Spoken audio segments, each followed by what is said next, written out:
Hey folks, this is Fernando doing another video for the Martial Rivalist, and in this case replying to a question that I got there in the comments in YouTube regarding 357 Magnum. Does it still have a place in this day and age? Why was it even first created, and isn't this more of a hunting round than a self-defense round? So let's get into this. It's really an interesting story, and I'll just keep it to the bare minimum. The 357 Magnum was created by Elmer Keith in 1934, and this was working along with Smith & Wesson as well with Winchester. Elmer Keith had been experimenting with making the .38 Special hotter and hotter, increasingly so, especially taking advantage of these .38-44 revolvers, meaning 38 caliber, but on a 44 frame, which made it a lot tougher and capable of taking those extra pressures. Now, there was an interest for something that had a little bit more hump than your .38 Special, especially because of the gang wars, the mob. They were now introducing bulletproof vests to the streets, and you also had these thicker car doors that sometimes the .38 did not have enough power to go through, especially when it came down to these new vests. You needed 1,000 feet per second so as to go through those, and the only one that did that was the .38 Super in semi-automatic. So as an answer for revolvers,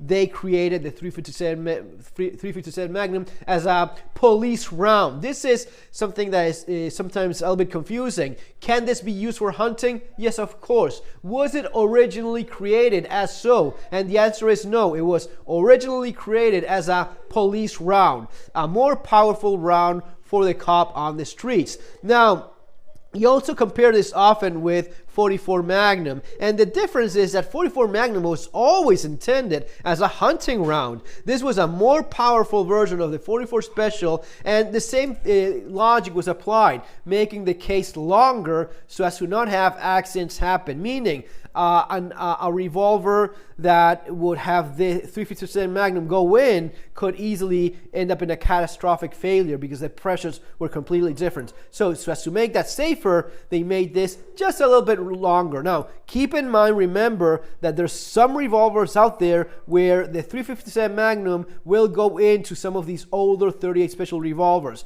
Never do that, even though it may fit. These days, it's going to be mostly that it just does not fit. It will be just a tad too long, and you won't be able to close the cylinder, and that's for good reason. Now, in terms of how much power you're looking at here, your 125 grain round will be going at 140 feet per second, creating 583 foot-pounds of energy. That compared to your 200 foot-pound pound of energy of your .38 Special, that is a lot more power. And even compared to a 9mm, that's going to be 364 feet-pounds. So that's still quite a bit less than your 357 Magnum. Guys, at the end of the day, 357 Magnum is just considerably more powerful than your .38 or your 9mm. And basically, it would come down to this. This is going to be a lot less powerful than your 9mm, even though they do look as if, oh, that is bigger. Yeah, but it's bigger, but it's an older cartridge that has been developing over many, many years, centuries, and it just does not have the kind of pressures and terminal performance that you get from 9mm, but above all of those is going to be a 357 Magnum. Now, is it valid till this day? Yes, it is. It is considerably more energy that it has, and even though accuracy and where you impact always matters a lot more than what you're shooting with, you do have a little bit more wiggle room with the extra power of the 357 Magnum. It just hits harder, it will do more damage, it will have more energy, and if there's just a little bit of wiggle room, you will have an advantage with 357 Magnum over 9mm, even though this is the most optimized combat handgun round in the planet by far. With good hollow points and good ammunition, this will pretty much do anything you need it to do. But this is still more powerful, and there's no way around that. So it kind of, it doesn't entirely compensate, because this is by far the way to go these days. But if you combine the power with simplicity of use in terms of user manual of just putting the rounds in this thing and pulling the trigger, and that's all you need to remember to do, this still, I believe, has a place.